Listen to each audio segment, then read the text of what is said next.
नमस्कार दोस्तों, स्वागत है आपका एक बार फिर। आज हम एक और नया चैप्टर और महत्वपूर्ण चैप्टर जिसका नाम है परिवहन व संचार को पूरा करेंगे और जानेंगे परिवहन और संचार क्या होता है। इससे पहले क्लास 12th के ज्योग्राफी के हमने 7 चैप्टर पूरे कर लिए हैं। जिस किसी भी स्टूडेंट ने वो वीडियो नहीं देखी है तो ऊपर आ रहे आई डिस्क्रिप्शन का प्रयोग करके आप पुरानी वीडियो देख सकते हैं और जान सकते हैं इस बुक के बारे में और भी अधिक। ये जो आज की वीडियो है थोड़ी लंबी होने वाली है क्योंकि ये जो चैप्टर है वो काफी बड़ा है, तो मैं आशा करता हूं कि आप इस पूरी वीडियो को देखेंगे और बीच में छोड़कर नहीं जाएंगे। यदि बीच में छोड़कर आप जाओगे तो चैप्टर के बारे में सही से समझ नहीं पाओगे। तो चलिए शुरुआत करते हैं एक और चैप्टर की जिसका नाम है परिवहन व संचार। तो परिवहन और संचार का जो पहला क्वेश्चन है उसकी शुरुआत करते हैं जिसका नाम है परिवहन से आप क्या समझते हो।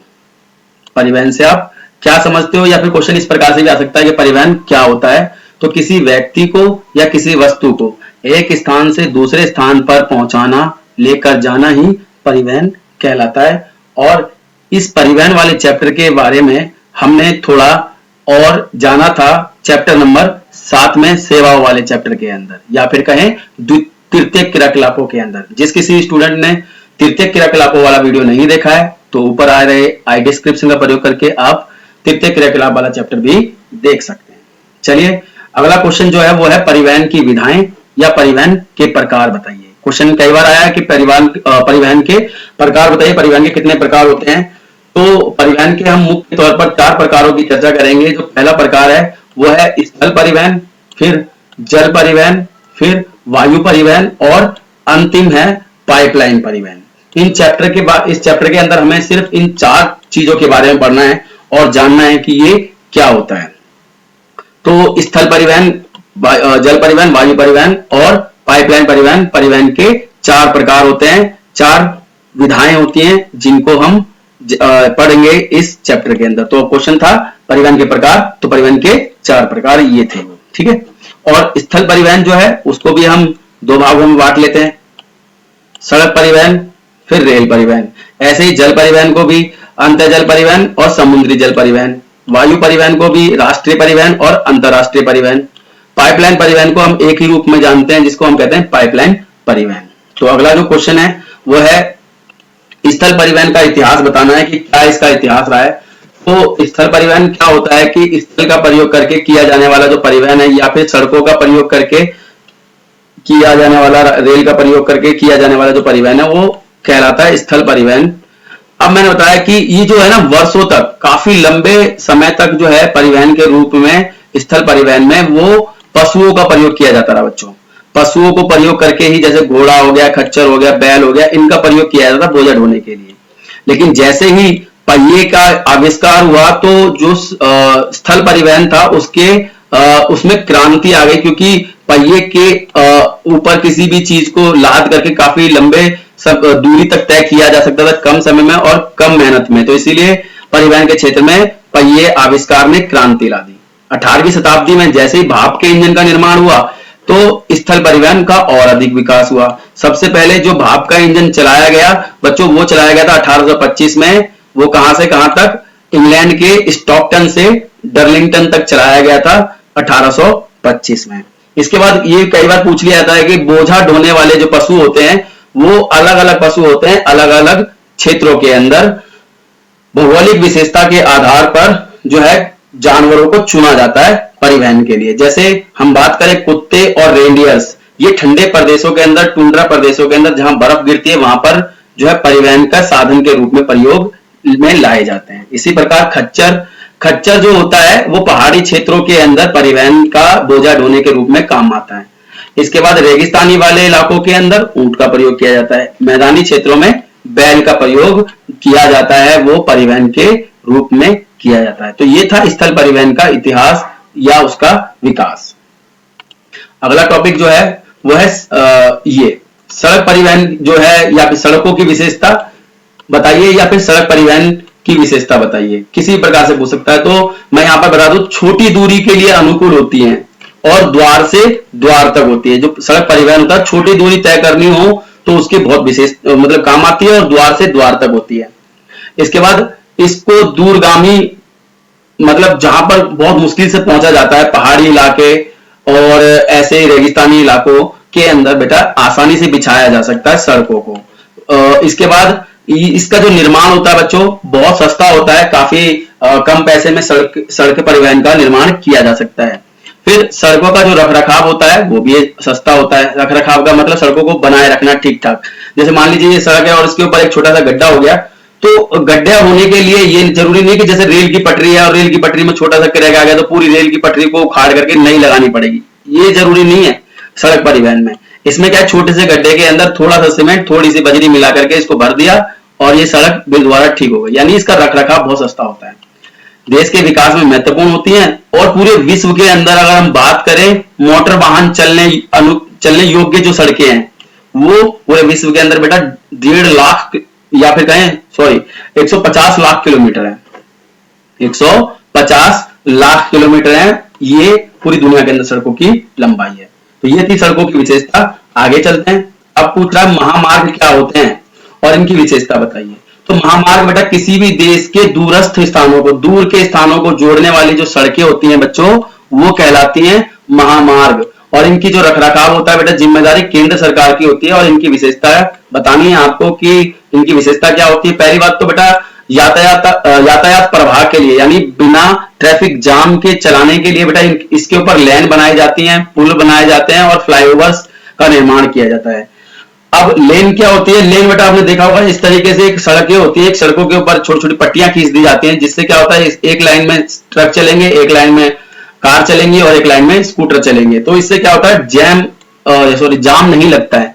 और पुलों का भी और फ्लाईओवर का भी निर्माण इन्हीं महामार्गों के ऊपर यातायात प्रवाह के लिए किया जाता है। आगे बात करते हैं इसकी जो चौड़ाई होती है बच्चों, ये जो महामार्ग होते हैं इनकी चौड़ाई मिनिमम कम से कम आपको 80 मीटर मिलेगी ही मिलेगी। तो 80 मीटर से चौड़ी सड़कें होती हैं ये महामार्ग, इसकी ये विशेषता है। नगरों को पतनों से जोड़ती है यानी समुद्री मार्ग के पास में जो पतन होते हैं उनको नगरों से जोड़ने में महामार्ग का काम करते हैं। सबसे अधिक महत्वपूर्ण या फिर कहें सबसे अधिक महामार्गों वाला कोई देश है तो वो है अमेरिका। इसका जो घनत्व है वो है 0.6 मतलब 65 किलोमीटर। या फिर इसको आप कह सकते हो कि हर 1 किलोमीटर पर या 1000 मीटर पर 650 मीटर सड़कें हैं वो है अमेरिका के अंदर। तो आगे चलते हैं। मैं यहां पर एक बात करता हूं, अगर आपको ये वीडियोस पसंद आ रही है तो प्लीज आप लाइक और सब्सक्राइब करना ना भूलें। लाइक और सब्सक्राइब करोगे ना तो आपको आसानी से आने वाली जो वीडियोस हैं उनके नोटिफिकेशन मिलते रहेंगे समय पर।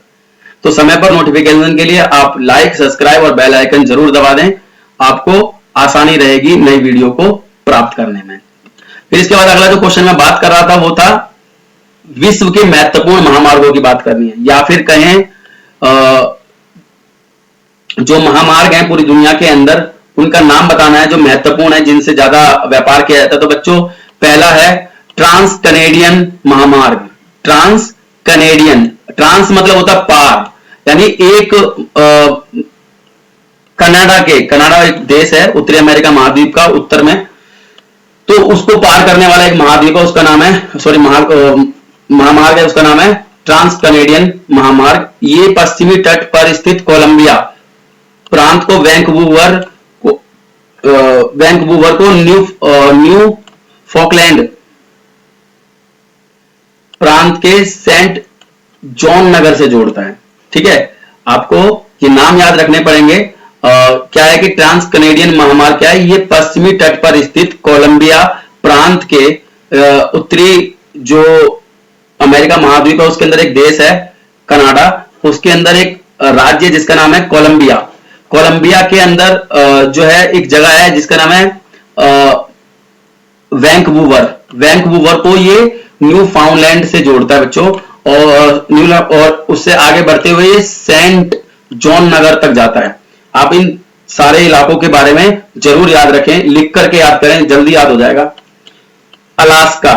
अलास्का राजमार्ग, अलास्का कनाडा से ही लगा हुआ एक क्षेत्र है जिसके ऊपर अमेरिका का कब्जा है। तो कनाडा के एम्स्टर्डम को अलास्का के रॉक रेंज से जोड़ता है ये। ठीक है, नाम याद रखना है आपको, अलास्का राजमार्ग। फिर है पान अमेरिकन महामार्ग। पान अमेरिकन महामार्ग बच्चों ये अभी निर्माणाधीन है। निर्माणाधीन मतलब बन रहा है, अभी ये पूरा नहीं बना है।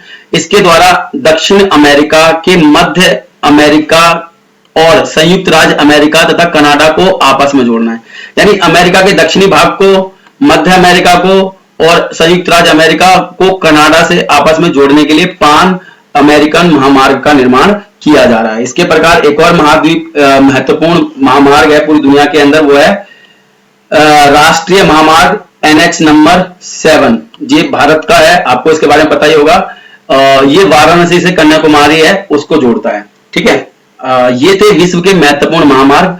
आगे चलते हैं। अगला है अब आपसे पूछेगा, बताइए कि सड़कें जो हैं, सीमावर्ती सड़कों के बारे में, सीमावर्ती सड़कें किसे कहते हैं और इसकी विशेषता बताइए।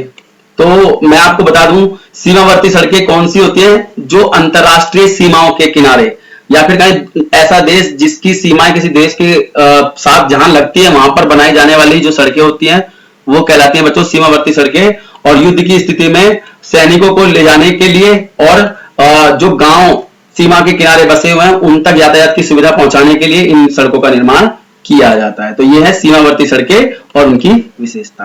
अगला क्वेश्चन है, सड़क परिवहन क्या है और इनकी विशेषताएं बताइए हैं। तो सड़क परिवहन के बारे में बता दूं कि रेल पथ का प्रयोग करके किया जाने वाला जो परिवहन होता है वो सड़क परिवहन कहलाता है, सॉरी रेल परिवहन कहलाता है। यानी रेल मार्गों का प्रयोग करके जो परिवहन किया जाता है, एक स्थान से दूसरे स्थान तक व्यक्ति को जो ले जाया जाता है वही है रेल परिवहन। इसकी विशेषता क्या है कि पूरी दुनिया के अंदर रेल परिवहन को 3 भागों में बांटते हैं या फिर 3 भागों में विभाजित करते हैं लेन की लाइन के आधार पर। बड़ी लाइन, मीटर लाइन, छोटी लाइन, 3 आधारों पर विभाजित किया जाता है पूरी दुनिया के अंदर रेल परिवहन को, रेल लाइनों के आधार पर। पूरे विश्व में 13 लाख किलोमीटर लंबी रेलवे लाइन है। यूरोप महाद्वीप सबसे अधिक रेलवे लाइन वाला महाद्वीप है और उसके अंदर जो देश है बेल्जियम सबसे अधिक रेल घनत्व वाला देश है। और पूरी दुनिया के अंदर सबसे अधिक रेल मार्गों वाला अगर कोई देश है तो वह है रूस। तो ये था रेल परिवहन और रेल परिवहन की विशेषताएं। तो अगला जो टॉपिक है बच्चों वो है कि मुख्य जो महाद्वीपीय रेल मार्ग है, जिस प्रकार से अभी हमने सड़क के बारे में पढ़ करके आए हैं उसी प्रकार से रेल के बारे में पढ़ना है कि जो महाद्वीप के मुख्य रेल मार्ग है उनके बारे में बताना है। तो यहाँ पर हम अफ्रीका महाद्वीप की बात करेंगे। तो अफ्रीका महाद्वीप के अंदर है बेगवाल रेल मार्ग। तो ये अंगोला से कटांगा, जाम्बिया, तांबा क्षेत्र है वहां तक गुजरता बच्चों। ठीक है, इसके बाद दूसरा है तंजानिया एक देश है, उसका रेल मार्ग जो है जाम्बिया की जो तांबा पेटी है उसको जोड़ता है जाम्बिया की राजधानी दारेसलम से। यानी दारेसलम को जोड़ता है जाम्बिया तांबा फैक्ट्री के साथ में, वो तंजानिया रेल मार्ग है। एक देश है बोत्सवाना और जिम्बाब्वे और बोत्सवाना, इन दोनों को जोड़ने वाला जो रेल मार्ग है वो कहलाता है जिम्बाब्वे बोत्सवाना रेल मार्ग। केप टाउन और प्रिटोरिया दोनों ही अफ्रीका महाद्वीप के अंदर एक देश, दक्षिण अफ्रीका, 2 राजधानियां उसकी, एक और राजधानी है जिसका नाम है जोहानसबर्ग। ये दोनों राजधानियों को जोड़ने वाला जो मार्ग है वो कहलाता है केप टाउन प्रिटोरिया रेल मार्ग। ठीक है, आपको इस तरीके से इन चारों रेल मार्गों का नाम याद रखना पड़ेगा बच्चों। ये थे प्रमुख महाद्वीपीय रेल मार्ग। अगला जो टॉपिक है वो है पार महाद्वीपीय रेल मार्ग क्या है। तो पार महाद्वीपीय रेल मार्ग के बारे में बता दूं कि पूरे महाद्वीप को या फिर कहें महाद्वीप से होकर, पूरे महाद्वीप से होकर के गुजरने वाला जो रेल मार्ग होता है उसको हम कहते हैं बेटा पार महाद्वीपीय रेल मार्ग, जो किसी क्षेत्र की आर्थिक जीवन रेखा होती है। समझ में आया कि एक महाद्वीप से होकर गुजरने वाला, एक महाद्वीप से पूरे होकर गुजरने वाला जो रेल मार्ग होता है वो कहलाता है पार महाद्वीपीय रेल मार्ग, और ये किसी भी महाद्वीप की जीवन रेखा होती है आर्थिक रूप से। तो इसको कहते हैं हम पार महाद्वीपीय रेल मार्ग। अब इसके बाद कह रहा है कि आपसे पूछेगा कि बताइए कौन कौन से हैं। तो 3 यहां पर हमें महामार्गों के बारे में पढ़ना पड़ेगा। रेल मार्ग जो है 3 पारद्वीपीय रेल मार्ग कौन कौन से। तो साइबेरियन रेल मार्ग के बारे में पढ़ेंगे, कनाडा या फिर जिसको ट्रांस कनेडियन रेल मार्ग के बारे में पढ़ेंगे। इसके बाद जो है ऑस्ट्रेलिया के बारे में पढ़ेंगे, ट्रांस ऑस्ट्रेलियन रेल मार्ग। सबसे पहले हम बात करते हैं पार साइबेरियन रेल मार्ग की। तो इसकी विशेषता पूछेगा आपसे।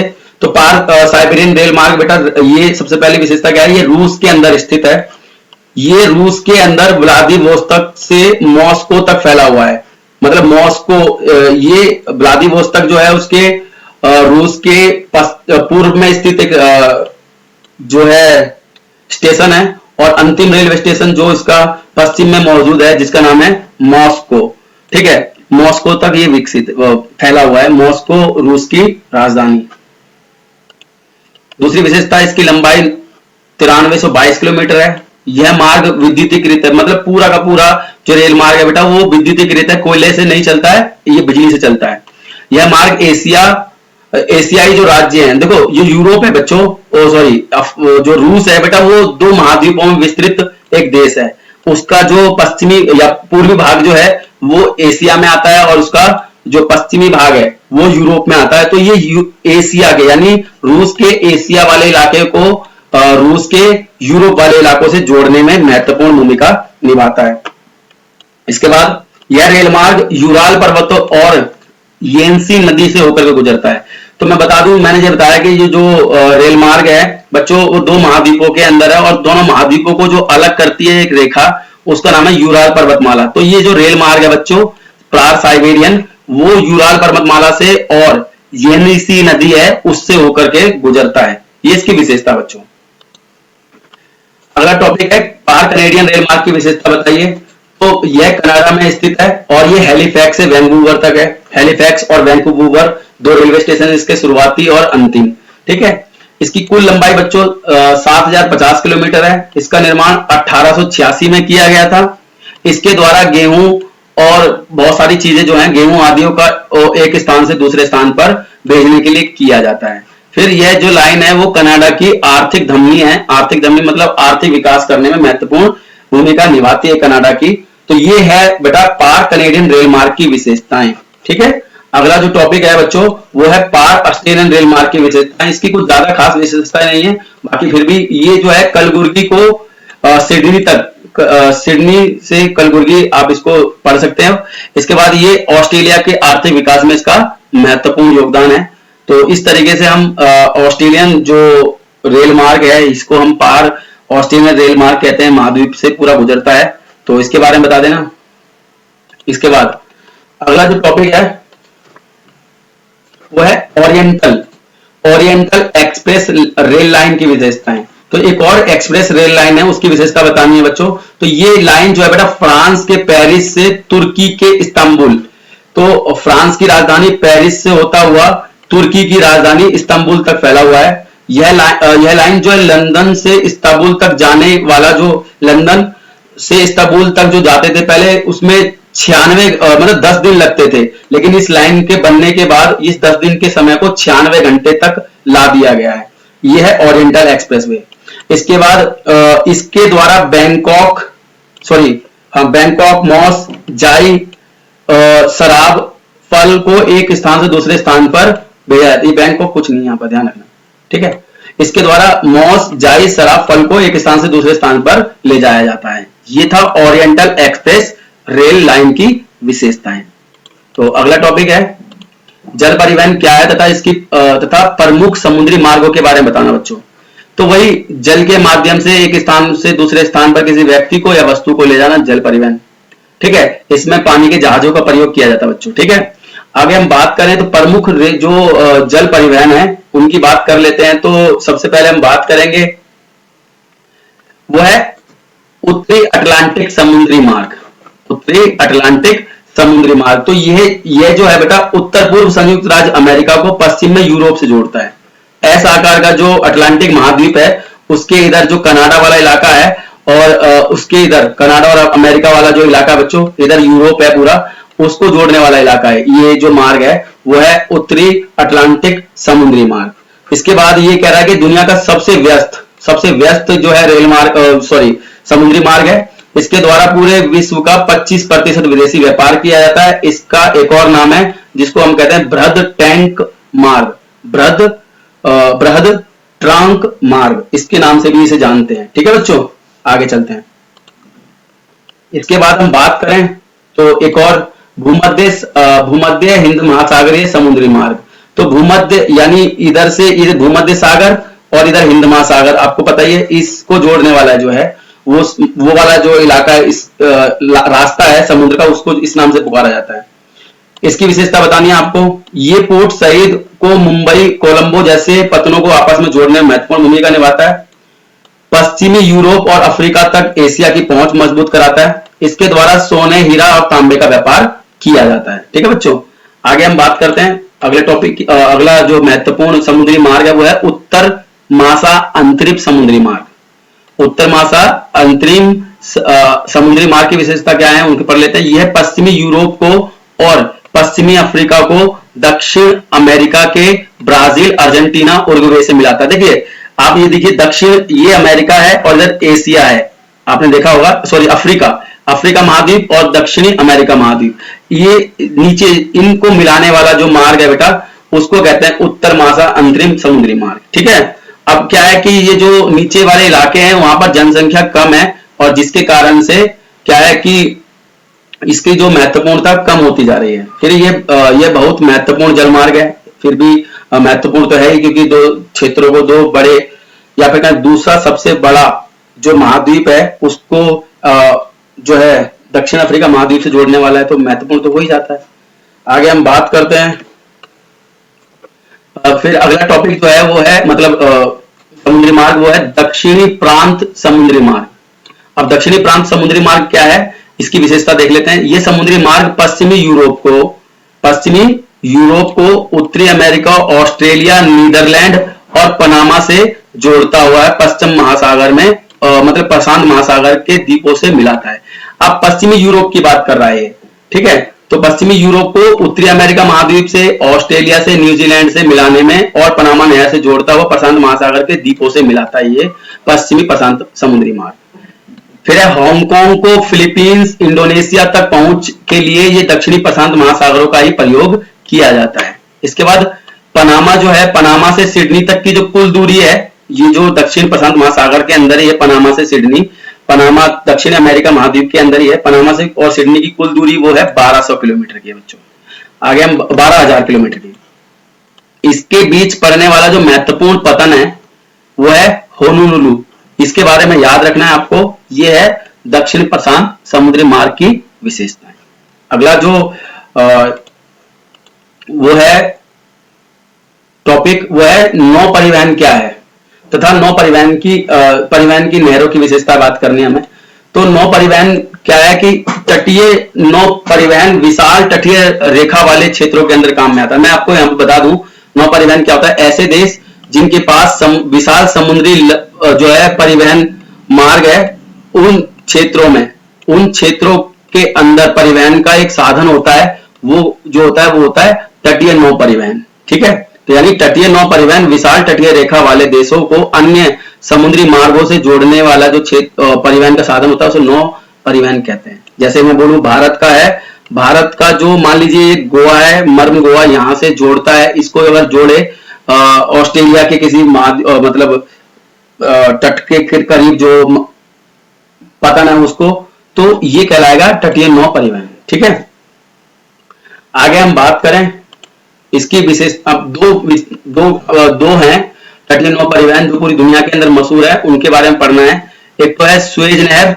और एक है पनामा नहर। इन दोनों के बारे में पढ़ लेते हैं। तो सुएज नहर का निर्माण बच्चों 1869 में मिस्र में हुआ था। इसके उत्तर में पोर्ट शहीद बंदरगाह है और दक्षिण में पोर्ट सुएज बंदरगाह है इसका। इसके बाद ये जो है लाल सागर और भूमध्य सागर को आपस में जोड़ती है ये सुएज नहर। इसके बाद यूरोप को हिंद महासागर में प्रवेश द्वार दिलाती है यही नहर। इसके बाद इसकी कुल लंबाई 160 किलोमीटर है बच्चों और ये 11 से 15 मीटर तक की गहरी है। ठीक है, आगे हम बात करते हैं। इसके बाद इसको पार करने में 10 से 12 घंटों का समय लगता है और एक रेल मार्ग इस नहर के सहारे सुएज तक जाता है। तो ये तो थी आपकी क्या कहते हैं सुएज नहर की विशेषताएं। आगे पनामा नहर की विशेषताओं के बारे में पढ़ लेते हैं। पनामा जो नहर है, सुएज नहर आपको पता है मिस्र के अंदर है, ठीक है, और पनामा नहर जो है उसको अमेरिका ने एक क्षेत्र को खरीद करके दक्षिण अमेरिका जो क्षेत्र है दक्षिण अमेरिका का वहां पर निर्मित किया है। तो ये जो है पूर्व में अटलांटिक महासागर को और दक्षिण पश्चिम में जो है प्रशांत महासागर को जोड़ती है बच्चों। अब मैं इसको अभी समझा दूंगा आपको। इसका निर्माण यूएसए ने किया था। इसकी कुल लंबाई 72 किलोमीटर है। 6 जल बंधक हैं, यानी 6 इसके ऊपर जल बंधक बने हुए हैं जहां से होकर के गुजरना होता है पानी के जहाजों को। इसके द्वारा बेटा न्यूयॉर्क है और उसके बीच में जो सैन फ्रांसिस्को है, यानी न्यूयॉर्क से सैन फ्रांसिस्को के बीच पहले ऐसे जाना पड़ता था। यहाँ पर दक्षिण अमेरिका महाद्वीप है मान लीजिए, और ये है पनामा नहर। तो पहले ऐसे जाना पड़ता था, तो जिसके कारण 13,000 किलोमीटर की दूरी तय करनी पड़ती थी। लेकिन पनामा नहर के बनने के बाद इधर से सिर्फ सीधे इधर चले जाते हैं, जिसके कारण 13,000 किलोमीटर की दूरी कम हुई है। तो और आर्थिक विकास में सुएज नहर के तुलना में इसका जो योगदान है बच्चों वो कम है, लेकिन फिर भी यातायात के लिए वो बहुत महत्वपूर्ण है। तो इस प्रकार से ये थी जो नौ परिवहन की दो महत्वपूर्ण नहरें। इसके बाद इनकी ये जो चित्र भी है ये आप देख सकते हो। ये है सुएज नहर, ये जो मिस्र के अंदर है। अब यहाँ पर देखना पड़ेगा, ये है लाल सागर, ये है भूमध्य सागर, ये मिस्र वाला इलाका है। तो मिस्र के अंदर से होकर के ये गुजरती है नहर, इसमें से होकर के जाना पड़ता है। ये रहा पोर्ट सईद और इधर है पोर्ट सुएज बंदरगाह। तो ये है, ये भूमध्य सागर को इधर ये हिंद महासागर से जोड़ने वाला, यही यूरोप है, यही उत्तरी अफ्रीका महाद्वीप है, दक्षिणी यूरोप है, इन इलाकों को जोड़ने में मदद करता है। ऐसे ही ये बेटा सुएज ने पनामा नहर है। पनामा नहर दक्षिणी अमेरिका महाद्वीप के अंदर है, और ये जो है इसके बारे में बता देता हूँ। तो इसका जो अंतिम रेलवे स्टेशन है वो, मैं सॉरी रेलवे स्टेशन कह रहा हूँ, वो है कोलोन, ठीक है। और ऐसे ही ये भी जो है यहाँ अटलांटिक महासागर है और नीचे प्रशांत महासागर है, इसको जोड़ने में महत्वपूर्ण भूमिका निभाती है। पहले यहाँ से और यहाँ जाने में ऐसे घूम करके जाना पड़ता था, लेकिन अब यहाँ से सीधे ऐसे कट मार करके जो है चलाया जा सकता है, जिसके कारण 13,000 किलोमीटर की दूरी कम हो गई है दोनों मतलब क्षेत्रों को जोड़ने में। तो ये था आपका नौ तटीय परिवहन, जिसमें सुएज नहर और पनामा नहर के बारे में हमने जाना। अगला टॉपिक देख लेते हैं, आंतरिक जल परिवहन क्या है, इसकी विशेषता बताइए। तो आंतरिक जल परिवहन नदियों, झीलों और तालाबों के माध्यम से किया जाने वाला परिवहन आंतरिक जल परिवहन होता है। यानी नदियों का, तालाबों का, झीलों का, नहरों का पानी प्रयोग किया जाता है इसमें क्या है, नाव जो होती है, स्टीमर यात्री को और मालों को लेकर के जाते हैं। इनका रखरखाव बहुत जरूरी होता है, क्योंकि इनकी जो गहराई है बहुत जल्दी कम हो जाती है गाद के कारण, इसलिए इनको बार बार ठीक करने की जरूरत पड़ती है। इसके माध्यम से सीमेंट, कोयला, लकड़ी आदि का परिवहन किया जाता है। प्राचीन काल में परिवहन का ये मुख्य साधन हुआ करती थी, क्योंकि समुद्र से नहीं जाया जाता था, पानी के जहाजों को इतने बड़े बड़े नहीं होते थे। छोटी छोटी नावों के माध्यम से प्राचीन काल में इन आंतरिक जल परिवहनों का महत्वपूर्ण योगदान हुआ करता था। अब विश्व के जो महत्वपूर्ण आंतरिक जल परिवहन है उनकी चर्चा कर लेते हैं, उनके बारे में जान लेते हैं। तो विश्व के जो महत्वपूर्ण आंतरिक जल परिवहन है बच्चों, उसमें एक तो राइन नदी, डेंग्यू मतलब राइन नदी जलमार्ग, डेंग्यू नदी जलमार्ग, वोल्गा और ऐसे ही मिसिसिपी, ऐसी बात करते हैं। सबसे पहले हम बात करते हैं राइन नदी जलमार्ग की। तो ये राइन नदी जलमार्ग की विशेषता बतानी है हमें बेटे।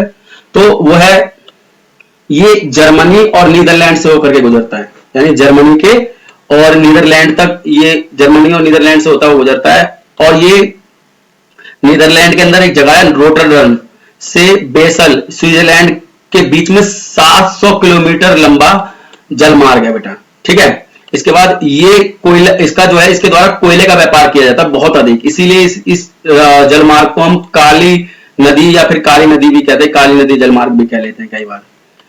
इस पर डसलडोर्फ पतन स्थित है। दुनिया का सबसे व्यस्त है जो वो अंतरिम जलमार्ग वो राइन नदी जलमार्ग ही है, ठीक है। और ये लगभग 8-9 देशों से होकर के गुजरता है। इसके बाद हम बात करें डेनबू जलमार्ग की। तो जो डेनबू जलमार्ग है वो यूरोप के अंदर, यूरोप के पूर्वी भाग को अपनी सेवाएं प्रदान करता है। यूरोप का पूर्वी भाग मतलब ये रहा यूरोप, और यूरोप का पूर्वी भाग ये वाला। और डेनब्यू नदी जो है ब्लैक फॉरेस्ट से निकलती है और 10 देशों से होकर के गुजरती है, जिनमें देश कौन कौन से, यूक्रेन, रोमानिया, हंगरी, सर्बिया। तो ये है इसके महत्वपूर्ण देश जहां से ये डेनब्यू नदी होकर के गुजरती है। और भी हैं, लेकिन 10 देशों से होकर के गुजरती है। इसके द्वारा किस चीज का व्यापार किया जाता है, वो गेहूं का, मक्का का, इमारती लकड़ी, मशीनरी, सब इस नदी के पानी का प्रयोग करके जलमार्ग बन गया है ये पूरा का पूरा। आगे हम बात करें इस क्षेत्र की, मतलब इस क्षेत्र में अगला टॉपिक जो है वो है वोल्गा जलमार्ग। तो वोल्गा जलमार्ग ये रूस का सबसे महत्वपूर्ण जलमार्ग है और इसकी जो कुल लंबाई है वो 11,200 किलोमीटर, नहीं 11.200 किलोमीटर, 200 मीटर है, हाँ वो किलोमीटर कह लो, मीटर कह लो। ये कैस्पियन सागर को मिलाती है, यानी रूस के जो वोल्गा नदी है वो कैस्पियन सागर को रूस से मिलाने में महत्वपूर्ण भूमिका निभाती है। इसके बाद मिसिसिपी जलमार्ग। तो मिसिसिपी जलमार्ग यूएसए के आंतरिक भागों को जो है दक्षिण में जो मैक्सिको की खाड़ी है उसको जोड़ने में मदद करती है, यानी दक्षिण की मैक्सिको की खाड़ी को अमेरिका के आंतरिक भागों से जोड़ने में मिसिसिपी जलमार्ग का महत्वपूर्ण योगदान है। और इसके अंदर लंबे स्टीमर वाले जलयान आसानी से लाए जा सकते हैं। और ये कहां तक जाते हैं? वो जाते हैं मिनियापोलिस, एक जगह है मिनियापोलिस, वहां तक मिसिसिपी जलमार्ग से होते हुए लंबे स्टीमर वाले जलयान जाते हैं। तो ये था आंतरिक जलमार्ग जिनके अंदर में पड़ा। अगला टॉपिक जो है वो है वायु परिवहन। तो वायु परिवहन क्या है तथा इसकी विशेषताएं। तो वायु परिवहन वायुयान और वायु मार्गों का प्रयोग करके जो परिवहन किया जाता है, वायु परिवहन दुनिया का सबसे सस्ता और तीव्र साधन है बेटा दुनिया का। इसके द्वारा बहुमूल्य, जल्दी खराब होने वाली वस्तुओं को एक स्थान से दूसरे स्थान पर ले जाया जाता है। आगम्य क्षेत्रों तक आसानी से पहुंचा जा सकता है, यानी जहां पर जाना मुश्किल हो। यह एस्किमो इलाके जो हैं, एस्किमो जो मतलब जहां पर बारिश मतलब बर्फबारी होती है, वहां पर जो है यातायात की सुविधाएं और ऐसे ही अन्य महत्वपूर्ण वस्तुएं पहुंचाने में वायु परिवहन का ही प्रयोग किया जाता है। इसके बाद जो है इनका रखरखाव भी आसान होता है। जो ये वायु मार्ग होते हैं बेटा, वायु मार्ग का रखरखाव बिल्कुल खर्चा है ही नहीं, वायु में क्या ठीक करना होता है। इसके बाद इसके द्वारा विश्व के किसी भी स्थान तक अधिकतम 35 घंटों में पहुंचा जा सकता है। ये तो इसकी विशेषता हो गई बच्चों।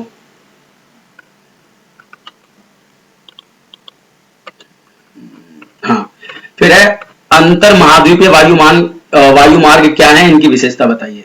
तो अंतर महाद्वीपीय वायु मार्ग के बारे में बता दूं, यानी जो एक महाद्वीप से दूसरे महाद्वीप के बीच में गुजरते हैं तो वो कहलाते हैं अंतर महाद्वीपीय वायु मार्ग। यानी मान लीजिए अफ्रीका महाद्वीप से दक्षिणी अमेरिका महाद्वीप तक जाने वाला जो वायु मार्ग है वो कहलाएगा अंतर महाद्वीपीय वायु मार्ग, यानी एक महाद्वीप से दूसरे महाद्वीप तक जाने वाला वायु मार्ग। विशेषताओं की बात करते हैं। तो उत्तरी गोलार्ध में जो है अंतर महाद्वीपीय जो वायु मार्ग है उनकी जो दूरी है या फिर कहें उनका घनत्व या उनका विस्तार बहुत ज्यादा है। पूर्वी जो यूएसए है, पूर्वी यूएसए व यूरोप में इसका जो सघन जाल है, मतलब यूरोप के अंदर और यूएसए के अंदर ये ज्यादा है। विश्व का 60% वायु मार्ग जो है अमेरिका के पास ही है। अफ्रीका रूस के एशियाई भागों में, अफ्रीका में रूस के एशियाई भागों में और दक्षिणी अमेरिका के जो महाद्वीप के इलाके हैं वहां पर वायु जो सेवाएं उनका अभाव है, यानी वहां पर वायु मार्ग नहीं है, क्योंकि वहां पर एक जनसंख्या कम है और जनसंख्या यदि कम है भी तो लेकिन वहां की जो जनसंख्या है वो अविकसित है, गरीब है, इसीलिए वहां पर अंतर महाद्वीपीय जो वायु मार्ग है उनका विकास नहीं हो पाया, क्योंकि वहां पर हवाई अड्डे ही नहीं है तो हवाई मार्ग कहां से होंगे। तो इसमें अगला जो टॉपिक है वो है बच्चों पाइपलाइन परिवहन क्या है। पाइपलाइन परिवहन क्या है, इसकी विशेषता पढ़नी है। और तो पाइप के माध्यम से द्रवित चीज होती है, यानी लिक्विड चीज जो होती है, तरल चीजों को और ठोस वस्तुओं को पिघला करके एक स्थान से दूसरे स्थान पर पहुंचाना, वो कहलाता है पाइपलाइन परिवहन। और इसकी विशेषताएं क्या है, तो विश्व में अनेक देश ऐसे हैं जहां पर एलपीजी का परिवहन पाइपों के माध्यम से ही किया जा रहा है। अनेक देशों में भारत भी शामिल है। आपने देखा होगा एलआईजी फ्लैट्स, एमआईजी फ्लैट्स, उनके अंदर एलपीजी ही होती है जो पाइप के माध्यम से पहुंचाई जाती है घरों तक। इसके बाद पाइपलाइनों का प्रयोग करके तरलीकृत कोयला मतलब आप समझ सकते हो, यहां पर वो कह रहा है पेट्रोलियम डीजल वगैरह से कह रहा है, तो उसको एक स्थान से दूसरे स्थान पर ले जाया जाता है। इसके बाद न्यूजीलैंड के अंदर बहुत बड़े इलाके के अंदर दूध को घरों तक पाइपलाइनों के माध्यम से पहुंचाया जाता है। और मैक्सिको के अंदर, मैक्सिको की जो खाड़ी है उसको उत्तर पूर्वी राज्यों से जोड़ने वाली दुनिया की सबसे लंबी जो पाइपलाइन परिवहन है वो है बिग इंच। ये मैक्सिको की खाड़ी के अंदर, मैक्सिको की खाड़ी को उसके उत्तर पूर्वी राज्यों तक फैली हुई है, जोड़ती है। ये बिग इंच पूरी दुनिया की सबसे लंबी या फिर कहें सबसे बड़ी पाइपलाइन परिवहन है। इसके बाद तापी परियोजना जो है वो विकसित की जा रही है। तापी मतलब इसका तुर्कमेनिस्तान, अफगानिस्तान, पाकिस्तान और इंडिया एक परियोजना है जिसके माध्यम से पाइप बिछाया जा रहा है और पाइप के माध्यम से एलपी जो पेट्रोलियम है उसको इन सभी देशों तक जो है परिवहन किया जाएगा, पहुंचाया जाएगा परिवहन के माध्यम से। तो ये था बच्चों पाइपलाइन परिवहन और इसकी विशेषताएं। अब अगला टॉपिक है संचार क्या है तथा इसका विकास बताना है। तो किसी व्यक्ति के भावों, विचारों, संदेशों को, तथ्यों को एक स्थान से दूसरे स्थान तक पहुंचाना संचार कहलाता है।